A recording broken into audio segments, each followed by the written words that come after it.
저는요 요즘도 전에 제가 모셨던 담임 목사님들께 간혹 연락을 드리거나 또 만나 뵐 때가 있습니다.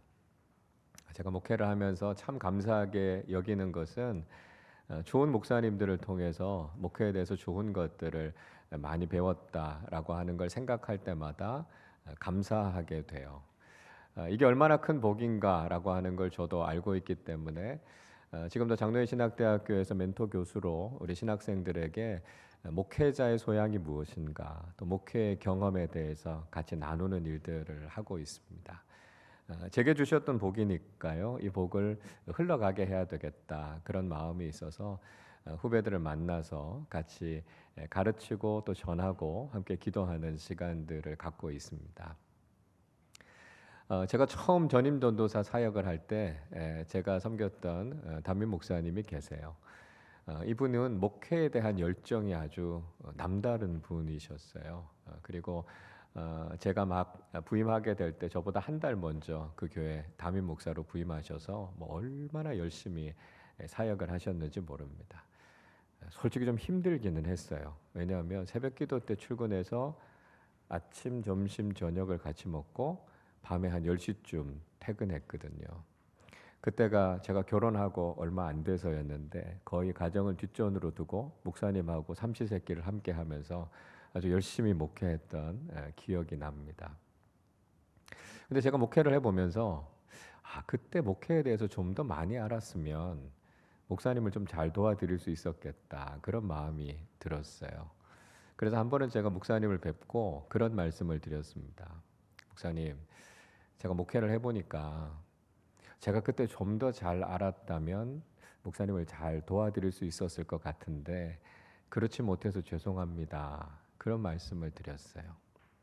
그랬더니 목사님께서 아니라 그러셨어요.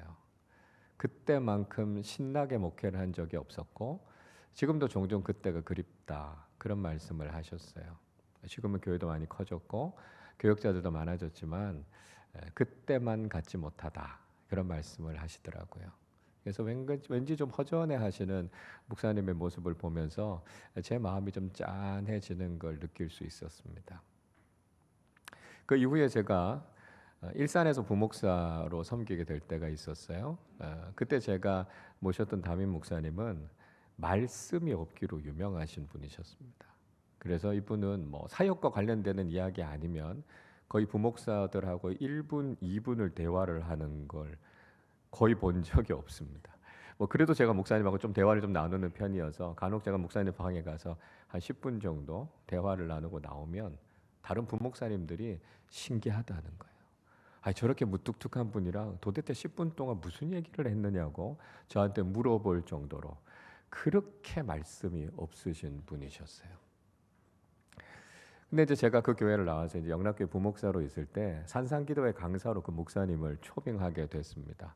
그리고 뭐 의뢰히 제가 지나왔던 교회이기 때문에 그 목사님의 의전을 제가 맡게 됐어요.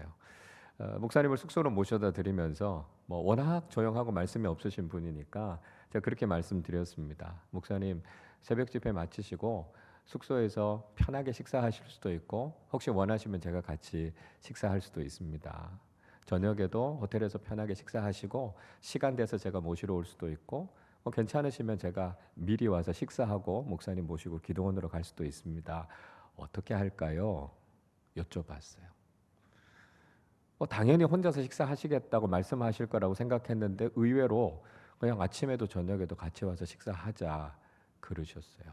그리고 식사할 때마다 보통 1시간 반씩, 2시간씩 쉴 새 없이 말씀을 하시는 거예요. 아까 제가 앞에서 말씀드렸잖아요. 이분은 거의 말씀이 없으신 분이라고요. 근데 그렇게 말씀을 많이 하시는 모습을 보면서 좀 의아하기도 했어요. 그러면서 제 마음에 그 생각이 들었어요. 목사님이 외로우시구나. 그렇게 말씀도 없으신 분이 저를 만나서 그렇게 쉴 새 없이 이야기하시는 그 모습을 보니까 목사님 마음이 좀 많이 외로우시구나. 그런 생각이 들었어요. 그 집회를 마치고 돌아가시는 목사님의 뒷모습을 보면서 왠지 제 마음도 좀 쓸쓸해지는 느낌을 받게 됐습니다. 여러분 때로는 신앙생활 하면서도요. 우리 교우들의 모습 속에서도 그런 모습들이 있는 것 같아요. 교회 공동체 안에서 함께 신앙생활하는데 외로움을 느끼고 계시는 분들이 있지 않으십니까? 그래도 우리 교회는 작은 교회에서 또 자치단체 안에서 아주 친밀하게 교제를 잘 나누면서 열심히 신앙생활들을 잘 하고 있습니다. 그렇지만 우리 공동체 안에서도 혹시 혼자 외로움을 느끼고 계시고 눈물을 흘리고 계시는 분들이 있지 않느냐라고 하는 것이죠. 많은 사람들이 함께 있지만 여전히 나의 문제로 인해서 여러 가지 삶의 어려움으로 인해서 털어놓지 못하고 혼자 눈물 흘리고 계시는 분들이 우리 주변에도 계신 것을 볼 수 있습니다. 점점 더 차가워져 가는 세상 속에서 또 신앙 공동체 안에서도 외로워하는 사람들이 있는 이 상황 속에서 여러분, 우리는 어떻게 신앙생활을 해야 될까요? 사도 바울은 빌립보 교인들과 아주 특별한 유대감을 가지고 있었던 사람이었습니다. 자, 오늘 본문 7절 말씀을 우리 같이 읽어보겠습니다. 내가 너희 무리를 위하여 이와 같이 생각하는 것이 마땅하니 이는 너희가 내 마음에 있음이라. 나의 매임과 복음을 변명함과 확정함에 너희가 다 나와 함께 은혜에 참여한 자가 됨이라. 바울은 빌립보 교인들을 향해서요, 내가 여러분들을 향해서 이런 마음을 갖는 게 당연합니다, 이렇게 이야기하고 있습니다. 바울이 빌립보 교인들을 향해서 무슨 마음을 가졌습니까? 지난주에 말씀드렸던 것처럼 빌립보 교인들을 생각하면 바울의 마음에 감사가 있었다고요, 기뻐하는 마음이 있었다라고 하는 것이죠. 그래서 그런 마음을 갖고 있는 게 당연하다, 이렇게 이야기하고 있습니다. 그래서 빌립보 교인들이요, 항상 바울의 마음 속에 있다고 이야기합니다. 그러니까 바울은 빌립보 교인들의 마음 속에 간직하고 있었다는 것이죠. 여러분, 우리가 누군가가 잊혀지지 않는다라고 하는 것, 누군가가 늘 내 마음 속에 남아 있다라고 하는 것이 우리가 그 사람을 사랑한다는 뜻 아니겠습니까? 바울은요, 그렇게 빌립보 교인들을 사랑하고 있었어요. 빌립보 교인들과 깊은 유대감을 가지고 있었다는 것이죠. 제가 목회를 하면서 목회가 무엇일까라고 하는 것에 대해서 종종 생각해 보게 됩니다. 그러다가 제가 이르게 된 결론이 그거예요. 목회는 마음을 나누는 것이다 하는 생각이 들었습니다. 목회자와 성도들이, 또 성도들과 성도들이, 더 나아가서 우리 교회 성도들과 동역하는 교회들, 또 많은 사역자들, 선교사님들과 주님 안에서 우리가 마음을 나누는 것, 그게 목회고 그게 신앙생활 아니겠습니까? 바울이요, 빌립보 교인들과 그렇게 마음을 서로 나누면서 그런 깊은 유대감을 느끼고 있었다는 것입니다. 자, 그렇다면요, 바울이 왜 이렇게 빌립보 교인들을 사랑하는 마음이 컸을까요? 오늘 7절에서 계속해서 이야기하죠. 바울이 매였을 때요, 바울이 감옥 속에 있을 때, 복음을 전하다가 어려움을 겪었을 때, 그때도 그 은혜에, 그 일에 빌립보 교인들이 함께 참여해 주었다는 거예요. 지난주에 우리가 살펴봤던 것처럼 빌립보 교인들은 복음에 관한 일에 참여하는 사람들이었어요. 그리고 특별히 이 일을 하다가 바울이 굉장히 큰 어려움에 처했을 때 빌립보 교인들은 외면하지 않았고요, 그들과 함께 했다는 것이죠. 여러분, 우리가 일이 순조롭게 잘 되고 평안할 때는 사실은 사람들이 그렇게 도움이 된다, 힘이 된다 이런 걸 잘 못 느끼지만 정말 힘들고 큰 위기가 있을 때 나와 함께 해주는 사람이 있다는 게 얼마나 큰 힘이 됩니까? 우리가 잘 나갈 때는요, 우리의 일이 형통할 때는요, 주변에 항상 사람들이 많아요. 근데 정작 어려워지고 힘든 일을 당하면 주변의 사람들이 하나씩 둘씩 다 떠나버리게 됩니다.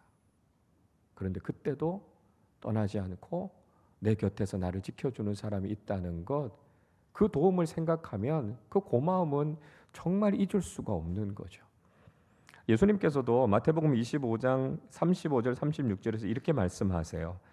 내가 줄일 때에 너희가 먹을 것을 주었고, 목마를 때에 마시게 하였고, 나그네 되었을 때 영접하였고, 헐벗었을 때에 옷을 입혔고, 병들었을 때에 돌보았고, 옥에 갇혔을 때에 와서 보았느니라 말씀하십니다. 예수님께서 마지막 심판 때에요, 의인들을 칭찬하셨어요. 이런 행동들을 했다고요. 어떤 행동이었습니까? 힘들고 어렵고 외로울 때 그들이 함께 해주었고 돌보아 준 것에 대해서 예수님께서 잘했다 이렇게 말씀하고 계신 것이죠. 바울이 복음 전하면서 그렇게 어려웠을 때 빌립보 교인들은 함께 해주었다라고 하는 것을 바울이 기억하면서 그를 향해서 감사하고 있고요. 또 그런 깊은 친밀감을 느끼고 있었던 것을 볼 수 있습니다. 바울은요, 이 빌립보 교인들을 향해서 자신이 얼마나 그들을 사랑하고 있는지 다시 한번 강조해서 이야기합니다. 우리 8절 말씀도 같이 읽어보겠습니다. 내가 예수 그리스도의 심장으로 너희 무리를 얼마나 사모하는지 하나님이 내 증인이시니라. 바울은 빌립보 교인들을 사랑할 때 예수 그리스도의 심장으로 그들을 사랑한다 그렇게 이야기하고 있습니다. 심장이라고 하는 헬라어 단어 스플랑크논이라고 하는 말은 심장을 가리키고 장기를 가리키고요, 창자를 이야기해요. 성경에서는요, 이 말이 애정, 사랑, 자비, 긍휼 이런 뜻으로 쓰입니다. 예수님께서 우리를 구원하시기 위해서 당신의 심장을 내주셨잖아요. 그 이야기는 우리를 희생적으로 사랑하셨다는 거죠. 우리 자신을 위해서 당신 자신을 다 내주셨다는 것입니다. 여러분, 심장은 두 개가 아닙니다. 심장을 내준다는 것은 내가 죽고 다른 사람을 살린다는 것이죠. 나 자신보다도 다른 사람을 더 사랑하는 사랑, 그것이 바로 자신의 심장을 들여 사랑하는 것 아닙니까? 우리 주님께서 우리를 살리시기 위해서 그렇게 당신 자신을 다 내어주시기까지 우리가 그 사랑을 받고 그리스도인이 됐습니다. 바울은요, 그 주님의 사랑을 알기 때문에 나도 예수 그리스도의 심장으로 너희들을 사랑한다 이렇게 이야기합니다. 이 일에 대해서는 하나님께서 증인이실 정도로 바울의 마음은 진심이라는 것을 이야기하고 있습니다. 여러분, 우리가 이런 사랑을 가지고 서로 사랑한다면 우리 공동체 안에 외로운 사람이 있겠습니까? 소외된 사람이 있을까요? 우리를 사랑하셔서 우리를 구원하시기 위해서 당신의 심장까지도 내어주신 주님의 사랑으로 우리가 서로를 돌아보고 사랑하는 믿음의 공동체가 되셔서 믿음 안에 더욱 따뜻한 교회를 세워가는 우리 모두가 되실 수 있기를 바랍니다. 자, 여러분, 그러면 우리가 마음을 나눈다라고 하는 것을 가장 잘 표현할 수 있는 길은 뭘까요? 우리가 서로를 향해서 정말 사랑합니다라고 하는 것을 실천할 수 있는 가장 좋은 길은 무엇이겠습니까? 바울은 오늘 9절에서 내가 기도하노라 이야기하고 있습니다. 그러니까 우리가 서로를 마음에 두고 있다는 것, 우리가 서로를 사랑하고 있다라고 하는 가장 중요한 표현은 뭐냐 하면 우리가 서로를 위해서 기도하는 것이다라고 하는 거예요. 이게 가장 중요하고 이게 가장 필요한 것이다라고 하는 거죠. 지금 바울은 감옥에 갇혀 있습니다. 그러니까 지금 바울이 할 수 있는 건 별로 없어요. 바울이 빌립보 교인을 사랑한다고 해서 열심히 일을 해서 그들에게 돈을 보내줄 수 있는 상황이 아니었어요.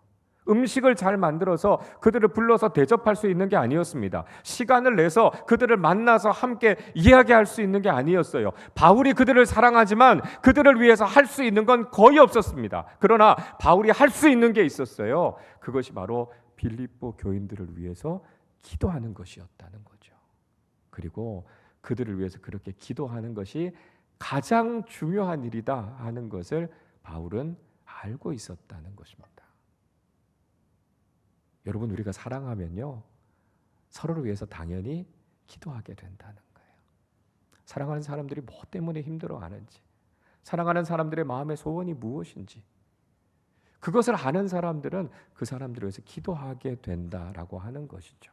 그래서 사랑하는 마음은 기도로 나타나야 하고요, 우리는 서로를 위해서 기도하는 믿음의 공동체를 세워가야 된다는 것입니다. 근데 문제는요, 우리가 때로는 기도에 대해서 너무 가볍게, 너무 형식적으로 생각하는 경우들이 많다는 거예요. 우리가 대화 나누다가 그냥 마지막에 특별히 다른 이야기가 없으면 제가 기도할게요 이렇게 이야기하고 지나갑니다. 어떤 분들이 제게 오셔서 그런 말씀하세요. 목사님, 그저 기도나 한번 해주십시오. 이렇게 말씀하세요. 물론 전혀 그런 뜻으로 말씀하신 건 아니겠지만 어느샌가 우리가 너무 형식적인 인사로, 특별히 우리가 할 말이 없을 때 그냥 너무 쉽게 표현하는 말로 기도하겠다 이렇게 이야기하고 있는 것은 아닌가 한번 생각해 봐야 된다는 거예요. 여러분, 기도는 그런 게 아닙니다.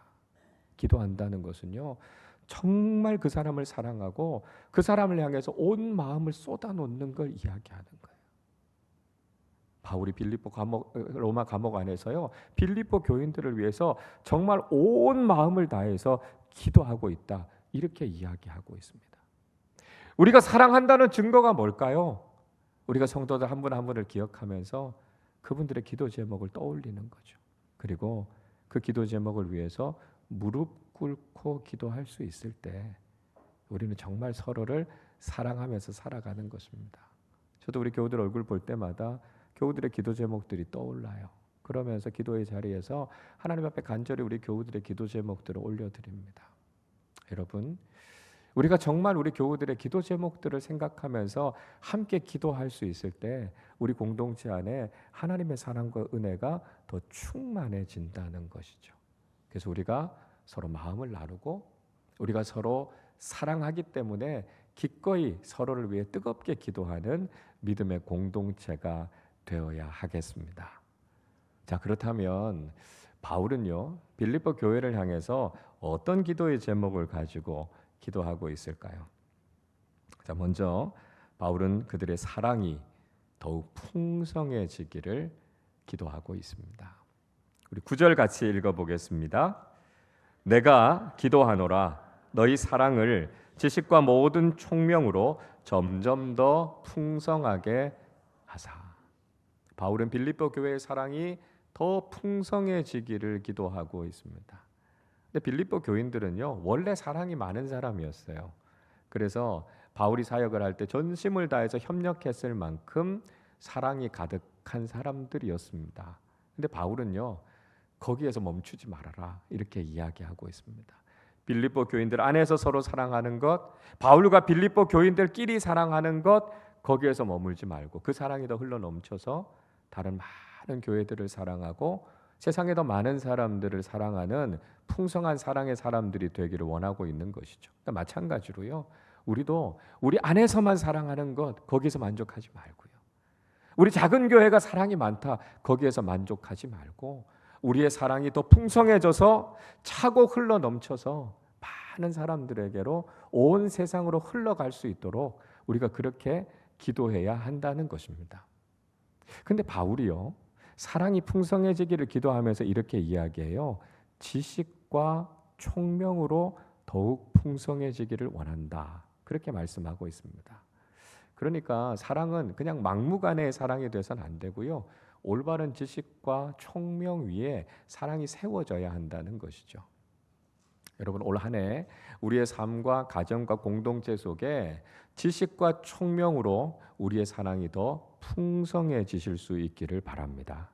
자, 이 말이 무슨 의미인지를 생각해 보셔야 돼요. 간혹 사랑이 좀 왜곡되는 경우들이 있습니다. 부모님들은 당연히 자녀들을 사랑합니다. 근데 부모님들의 사랑이 올바른 지식 위에 서 있지 않은 경우들이 있어요. 예를 들면 부모님들이 때로는 자식을 그저 내 소유처럼 사랑하는 경우들이 있습니다. 그러다 보니까요, 부모님의 생각 안에 자녀들을 꽁꽁 묶어놓고 내 생각대로 자녀들을 사랑해요. 이건 올바른 지식에 근거한 사랑이 아니라는 거죠. 반대로요, 자녀들을 그냥 너무 방임해요. 그래서 그냥 모든 것들을 다 허용해 줍니다. 그러다 보니까 철부지로 응석바지로 사랑하는 경우들이 있습니다. 이것도 올바른 사랑이 아니라는 거예요. 부모들이 자녀들에게 해야 되는 올바른 사랑은요, 자녀들의 생각과 인격을 존중해 주면서 사랑해야 함과 동시에 자녀들이 잘못하는 게 있으면 그거 잘못했어, 따끔하게 야단칠 수 있는 게 진짜 사랑입니다. 여러분, 하나님께서 우리를 사랑하신다고 해서요, 우리가 잘못된 삶을 살아가는 것까지 사랑하시는 건 아니라는 거예요. 하나님께서 잘못한 것이 있으면 잘못했다고 책망하시고요, 그 이후에 그 상처를 보듬어 주시는 것이 하나님의 사랑이라는 거예요. 그래서 올바른 사랑은 반드시 올바른 지식과 총명을 기초로 해야 된다는 것입니다. 신앙 공동체 안에서도 마찬가지예요. 우리가 사랑한다고 해서요, 잘못된 모습 보면서도 그냥 괜찮아 그렇게 이야기하는 것, 그게 사랑이 아니에요. 잘못된 것을 바로 잡아줄 수 있는 것이 사랑이라는 거예요. 왜요? 그 영혼을 생각한다면, 믿음으로 바르게 살아가기를 원한다면 우리가 진심 어린 충고를 해야 되죠. 근데 때로는 그게 오해가 되기도 하고 섭섭해하는 경우들도 있어요.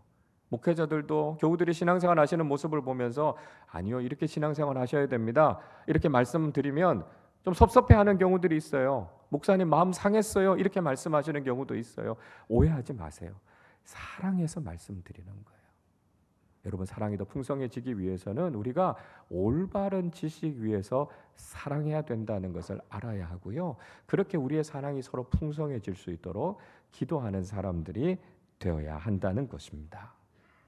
둘째로요, 바울은 그들이 선한 것을 분별하도록 기도하고 있습니다. 10절 말씀 같이 읽겠습니다. 너희로 지극히 선한 것을 분별하며 또 진실하여 허물 없이 그리스도의 날까지 이르고. 자, 바울이 또 하나 기도하는 제목이 있어요. 빌립보 교인들이 선한 것을 잘 분별할 수 있도록 기도하고 있습니다. 그리고 무엇보다도 예수 그리스도 앞에서 진실하고 정직한 삶을 살아갈 수 있도록 기도하고 있는 거죠. 우리가 신앙생활하면서 거짓된 것을 사랑하고 악한 것을 좋아한다면 그 올바른 신앙이 아니죠. 그래서 우리가 사랑하는 사람들이 정말 선한 삶을 살아가고 정말 정직하고 진실하게 하나님 앞에 설 수 있도록 기도하는 것, 이거 굉장히 중요하다라고 하는 것이죠. 그래서 우리는요, 우리가 사랑하는 사람들이 정말 선하고 아름다운 믿음의 삶을 살아가기를 원합니다. 부모님들은 자녀들이 좋은 친구들 사귀기를 원하고요, 자녀들은 우리 부모님들이 정말 자랑스럽고 명예로운 믿음의 삶을 살아가기를 간절히 소망하죠. 근데 때로는 우리가 신앙생활을 하면서 그러니까 무엇이 선한 것인가, 이걸 잘 분별하지 못할 때도 있고요, 정말 하나님 보시기에 정직하고 진실하게 살지 못하는 그런 모습들을 보게 될 때도 있어요. 그러니까 그런 모습으로 살아가게 되면 공동체를 힘들게 하기도 하고요, 관계를 깨뜨리기도 하고요, 다른 사람들에게 상처를 주기도 합니다. 교회가 나아가고 있는 올바른 방향과 앞날에 정말 적극적으로 우리가 참여해야 될 텐데 이걸 선한가 아닌가 잘 분별하지 못하다 보면 때로는 그걸 방해하게 될 때도 있고요, 걸림돌이 될 때도 있다는 거예요. 그래서 우리가 서로를 위해서 기도할 때 하나님 앞에서 선한 것이 무엇인가를 잘 분별할 수 있는 지혜를 주시도록, 그리고 하나님 앞에서 참 진실하게 살아가는 믿음의 사람들이 되어서 하나님이 기뻐하시는 게 무엇일까, 공동체의 덕을 세우는 것이 무엇일까를 알고 기도하는 사람들이 되어야 한다는 것입니다. 셋째로요, 바울은 그들이 의의 열매를 가득하게 맺기를 기도하고 있습니다.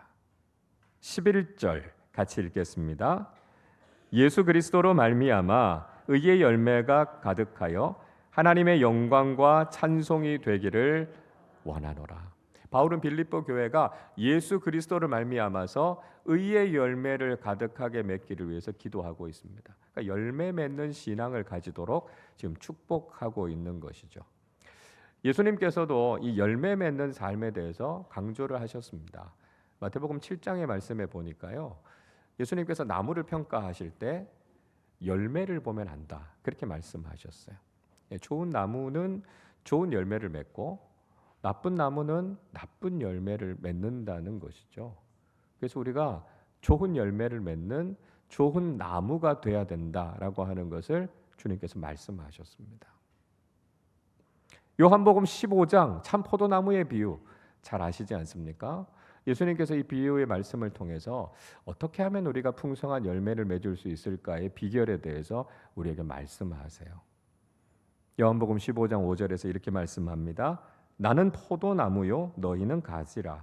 그가 내 안에 내가 그 안에 거하면 사람이 열매를 많이 맺나니 나를 떠나서는 너희가 아무것도 할 수 없음이라 말씀하셨습니다.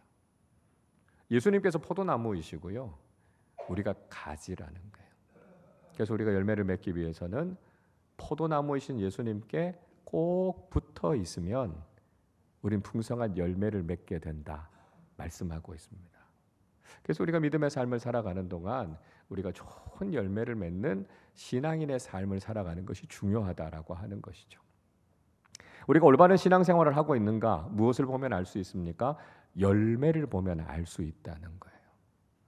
우리가 공동체를 섬기고 작은 교회를 섬기는데 그 섬김을 통해서 우리 공동체 안에 신실하고 좋은 믿음의 사람들이 세워졌다.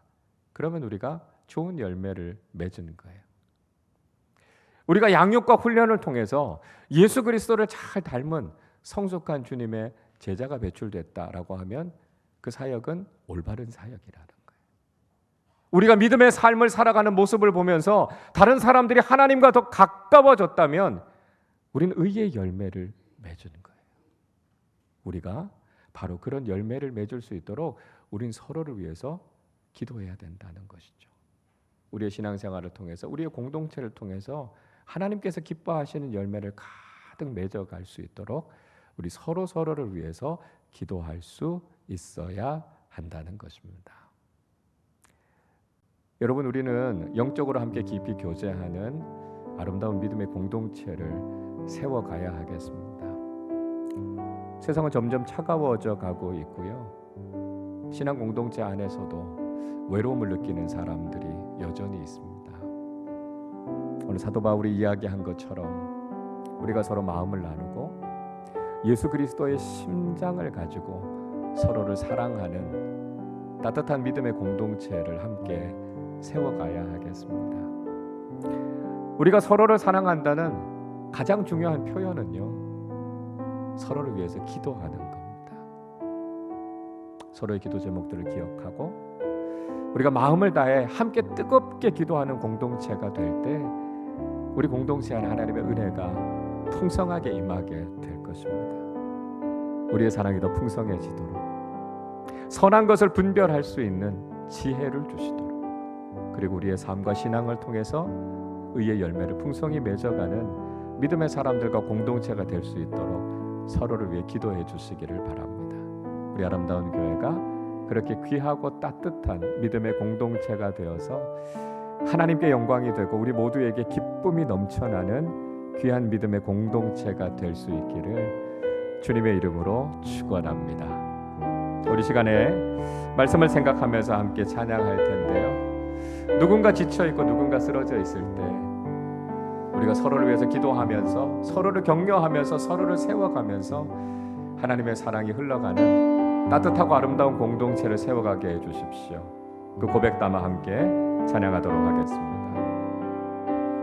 당신이 지쳐서 기도할 수 없고 눈물이 빗물처럼 흘러내릴 때 주님은 아시네 당신의 약함을 사랑으로 돌봐주시네.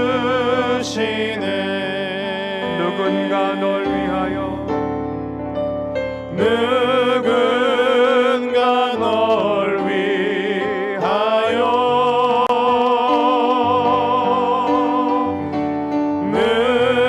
누군가 기도하네.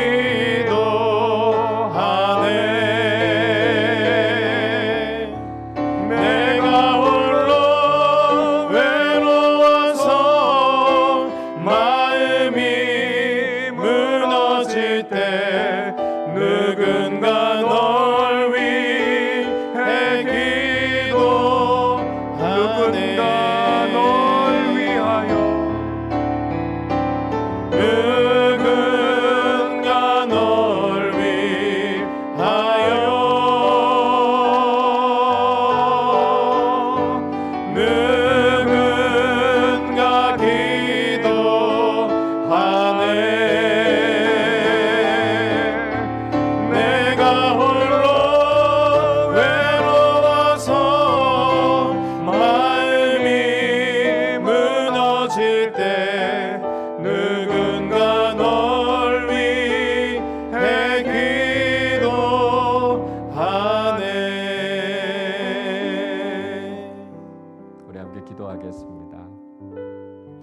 많은 사람들뿐만이 아니라 때로 우리 공동체 안에 있는 우리 교우들도 외로움과 삶의 어려움 속에서 홀로 눈물 흘리고 있는 경우들이 있습니다.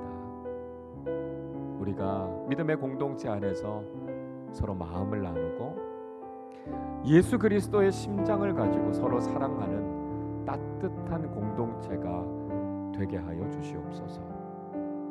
우리가 사랑하는 가장 중요한 징표는 서로를 위해 기도하는 것입니다.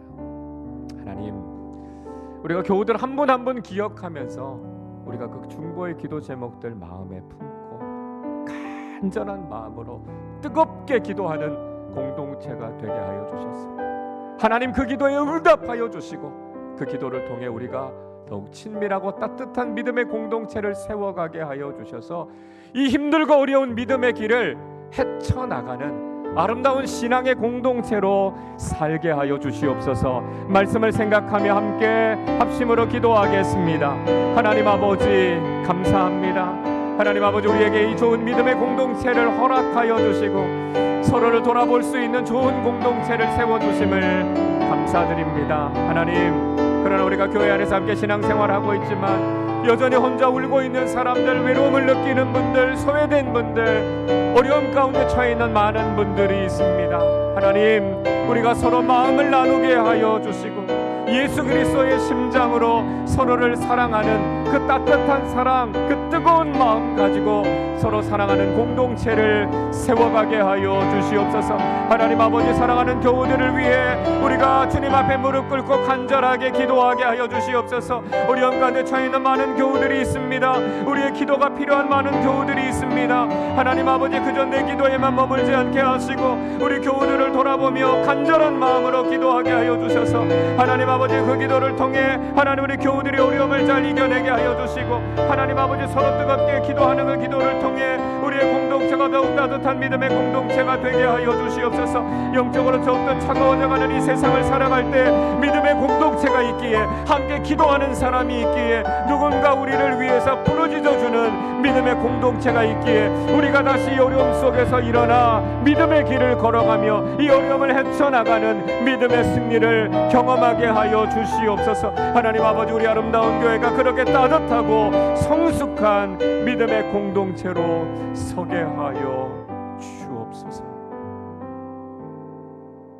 사랑과 은혜가 풍성하신 하나님 아버지, 우리를 구원하시기 위해서 당신 자신을 다 내어주신 주님의 그 크신 사랑을 우리에게 베풀어 주심에 감사드립니다.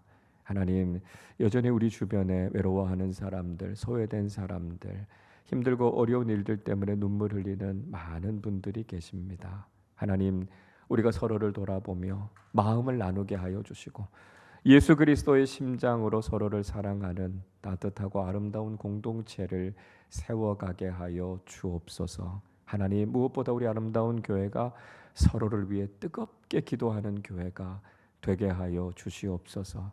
우리 교우들의 중보기도 제목들 하나하나 가슴에 담고 주님 앞에 무릎 꿇어 간절히 기도할 때 하나님 그 기도에 선하게 응답하여 주셔서 우리 교우들이 다시 믿음으로 힘을 얻게 하여 주시고 이 위기를 헤쳐나가 믿음의 승리를 경험하게 하여 주옵소서. 환우들, 경제적인 어려움 가운데 처한 분들, 가정의 어려움들, 믿음의 문제들, 관계의 어려움들로 힘겨워하는 우리 교우들을 위해서 늘 무릎 꿇고 기도하는 우리 모든 교우들 되게 하여 주셔서 하나님, 우리 아름다운 교회가 하나님을 기쁘시게 하고 우리 서로에게 큰 기쁨과 힘이 되고 위로가 되는 믿음의 공동체로 서게 하여 주옵소서. 감사드리며 우리 주님 예수 그리스도의 이름으로 기도하옵나이다. 아멘.